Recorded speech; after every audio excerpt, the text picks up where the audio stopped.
রাজমিস্ত্রি lifestyle YouTube চ্যানেলে সবাইকে স্বাগত জানিয়ে আজকের আরেকটি নতুন ভিডিও শুরু করছি। আজকের ভিডিওর টপিক হচ্ছে আমরা একতলা দুতলা বাড়ির টাইপিং বা গেট বিমের রডের ফাংশনটা কী করব বা কেমনভাবে রড বাঁধবো আজকের এই ভিডিও। তাই শুরু করা যাক আজকের ভিডিও। আপনারা যখন গেট বিম দেবেন একতলা দুতলা বাড়ির জন্য সর্বনিম্ন যে গেট বিমটার সাইজ হবে আপনাকে 1 ফুট হাইট এই যে গেট বিমটার হাইট 1 ফুট হবে এবং চওড়া 10 ইঞ্চি করতে হবে।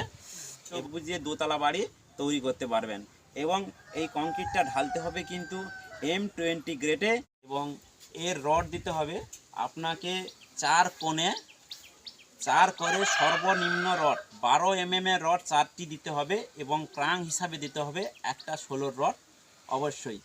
এবং ক্রাংটা কোন হিসাবে দেবেন? ক্রাংটা দেবেন 1/3 বা L4 আপনাকে ক্রাংটি দিতে হবে। যদি ঘরটা যদি বড় হয় তাহলে L4 আর রুমগুলো যদি ছোট হয় তাহলে L3 আপনাকে ক্রাং দিতে হবে অবশ্যই। এইটাকে কি বলা হয়? এক্সট্রা টপের রড দিতে হবে এবং এই নিচে যেটা পড়বে এটাকে যে বট আর রিংটা করতে হবে 8 mm যদি রিং পারেন খুব ভালো, না হলে টাটা কোম্পানির 6 mm রড দিয়ে আপনাকে অবশ্যই রিং বানাতে হবে এই রকম রিং। আর অবশ্যই আপনাকে টাটা রিং থেকে অবশ্যই 40 mm বা 1.5 ইঞ্চি বলা হয় চতুর্ধারে আপনাকে ক্লিয়ার দিয়ে রিংটা বানাতে হবে। এবং রিংগুলোকে আপনাকে ব্যান্ড করতে হবে 135 ডিগ্রিতে। এই রিংয়ের যে জয়েন্ট মুখ এইভাবে ব্যান্ড করে বানাতে হবে। আর আজকে শেখাবো ক্রাং কেমনভাবে দেওয়া হয়।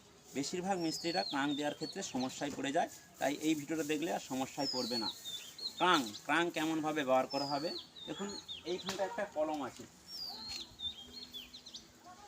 একটা কলম আছে, কলমের ডিস্ট্যান্স সাপোজ ধরে নিলাম 10 ফুট।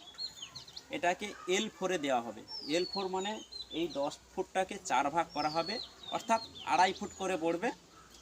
তাহলে এই 2.5 ফুট থেকে এই কলম থেকে 2.5 ফুটটাকে বলা হবে টেনশন জোন। এবং এখানে যে কলমটা আছে এই কলম থেকে 2.5 ফুট পর্যন্ত বলা হবে টেনশন জোন। এরা সবসময় টেনশন থাকবে। আর এই 2.5 ফুট থেকে শেষ যেখানে হবে সেখান থেকে 5 ফুট পর্যন্ত এটাকে বলা হয় কম্প্রেসার জোন। সেম এইখানে কলম শেষ হয়ে গেছে, আবার একটা কলম ওই সাইডে পড়বে। দেখুন আবার একটা কলম এই সাইডে পড়বে।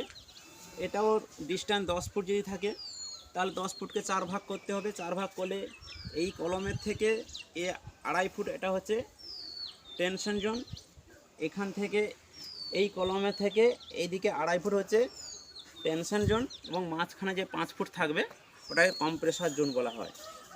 এবারে L4 যদি আমরা ক্রাং দিই তাহলে এই 2.5 ফুটটাকে টেনশন জোনে রডটা উপর টপের যে জালিটা বাঁধা হবে টাইপিং বা গেট বিমের জালিটা টপে আপনাকে টেনশন জোনে কিন্তু এই 2.5 ফুট পর্যন্ত এই ক্রাঙের রডটা দিতে হবে।